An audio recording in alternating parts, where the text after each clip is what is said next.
Welcome to Women's Rugby Rundown 204 for June 2nd through the 8th. The Vodafone Fijiana opened the Oceania Rugby Championship with a commanding win over Tonga as they defend their title. South Africa began their Rugby Africa Cup defense with a strong victory over Uganda, while the Kenya Lionesses secured victory over Madagascar. Italy and Scotland are gearing up for key test matches in July and August, and Scotland has switched stadiums to Murrayfield for their 2026 England match as they look to break attendance records. The WER Legacy race has tightened. It's between New York Exiles and the Bay Breakers. Shogun secured back-to-back titles at the Shelford Sevens with 2 stops remaining in the LIT Super Series Elite. World Rugby's revamped Sevens circuit, designed to grow the sport, has instead set off a chain reaction of cuts by major unions, raising concerns about the future sustainability of Sevens. Meanwhile, Bosnia's first women's rugby Sevens team is preparing for their international debut competition with hopes of qualifying for the 2032 Olympics. I'm Wendy, here to bring you the latest in women's rugby news. This is your Women's Rugby Rundown, and we're about to kick off. Let's start with 15's news first. In the opening match of the 2025 Oceania Championships, Fiji dominated Tonga as they look to defend their title. There are 2 rounds remaining. The 2025 Africa Cup also kicked off this weekend with 2 matches. South Africa, defending their title, did well against Uganda, and then Kenya defeating Madagascar. 2 more rounds to go on this one as well. Italy has added 2 more matches to their preparations for the 2025 Rugby World Cup. They'll see Scotland on July 25th and then Japan on August 9th. As mentioned, Scotland will play Italy in Italy on July 25th. They're also going to play Ireland in Cork on August 2nd for their preparations for the Rugby World Cup.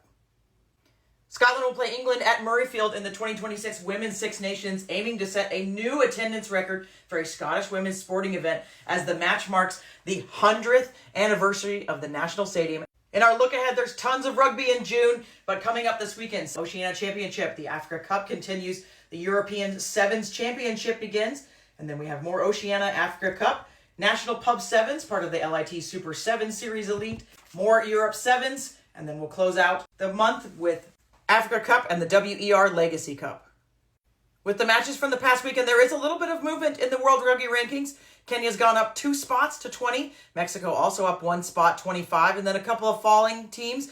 Madagascar is part of the Africa Cup, so they have dropped 1. And then other movements are essentially around the movements that Kenya and Mexico have made. So Sweden's down 1 and Germany is down 1 as well.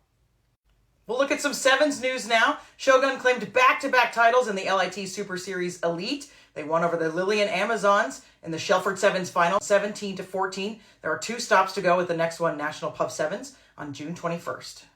We keep digging into the proposed World Rugby New Sevens format, and it has promised growth and more events and exposure, but recent cuts by major unions like Great Britain and Ireland reveal deep financial and governance issues that threaten the sport's full-time programs and global development.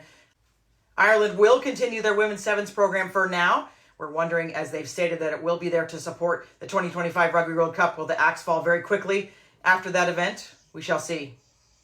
Bosnia's first women's Sevens team is preparing for their first international competition in Croatia as they aim to grow the sport domestically, and they have a goal to qualify for the 2032 Brisbane Olympics. We're wondering if this is part of the Rugby Europe Conference Sevens, because they do have a stop in Croatia, but we don't see them listed on the website, so we'll try to keep track of that and update as we can. And now we'll look at Premier and Club news. Only one competition is running right now, and it's in the United States. The WER has reached its last week of competition, but first we have to look at round 12. Denver Onyx beat TC Gemini 75-14, while Bay Breakers defeated Chicago Tempest 45-21. Boston and Exiles were both on a bye. This season has had all the drama, and we're loving it. It all started 2 weeks ago when New York Exiles gave Denver Onyx their first loss and really shook up the table. So what does that mean as we go into our last week of play, and how are we going to determine the final team for the Legacy Cup June 29th at TCO Stadium? New York needs 5 points in their last game to reach 33 points, while hoping Bay gets 0 to stay at 32. This is the only way New York can get through. If New York gets 5 points, Bay only needs 1 point to tie at 33 because Bay holds the advantage based on tiebreaker rules. Unfortunately, Boston has been eliminated from playoff contention, but it's going to be a wild last week, and you're not going to want to miss it. That does it for the news in the video this week. There's always more on our website at yscrugby.com, and you can never miss an episode of Women's Rugby Rundown by subscribing on Spotify, YouTube, Patreon, or any of your favorite social media platforms.